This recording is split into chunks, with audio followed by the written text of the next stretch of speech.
The September the 11th attacks prompted the then US President George W. Bush to declare his war on terror.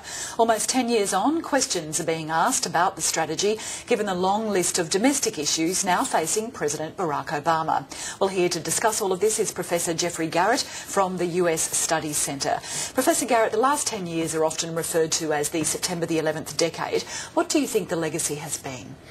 I think if I had to summarise it, I would say that the 9/11 decade will likely be remembered as a costly diversion for the US from what was really important.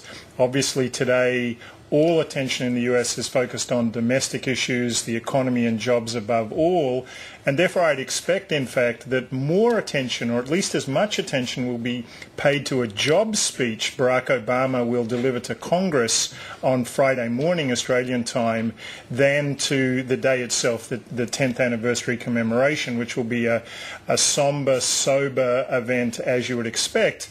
But I think it'll actually be a less momentous occasion than any of us would have anticipated a few years ago. Well, it's interesting that you say that, because you've written in the Australian Literary Review today that the US is now a weaker country because, as you're saying, September the 11th diverted attention from other challenges. Tell me, in what way do you think the US is now weaker? Yeah, I think, unfortunately, it's a somewhat complicated argument, but an important distinction needs to be made. I'm not arguing, and I don't think many people would argue, that the US's war on terrorism caused the problems that the US is facing today, mostly economic ones at home, but it probably did divert attention from some of those challenges while adding to the costs. So, you know, the war on terrorism, the direct costs of the war on terrorism are probably measured $2 trillion or something.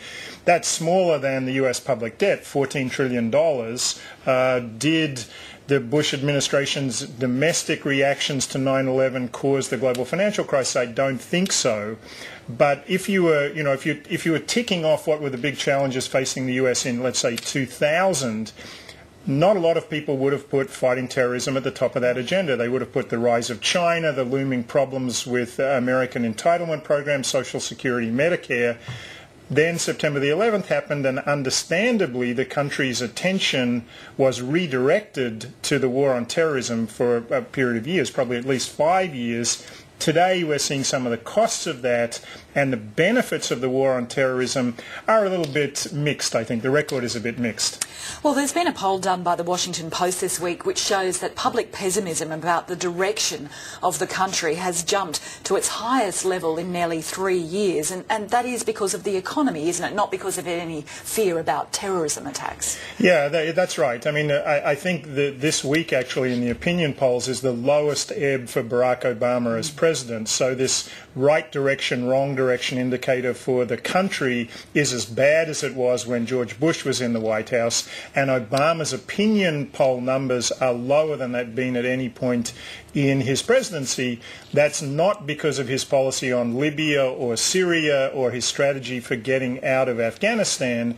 As Bill Clinton used to say, it's the economy, stupid. So just finally then, Professor Garrett, what does that mean about Barack Obama's re-election chances in 2012? Barack Obama is in trouble today because he's being attacked by the Tea Party.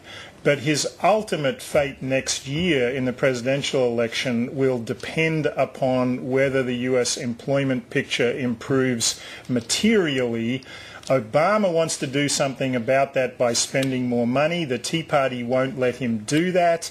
That'll be yet another political chaos moment in Washington. But at the end of the day, it's what happens in the private sector economy that will probably determine whether Barack Obama gets a second term. All right, Professor Geoffrey Garrett, thank you very much for joining us this afternoon. My pleasure.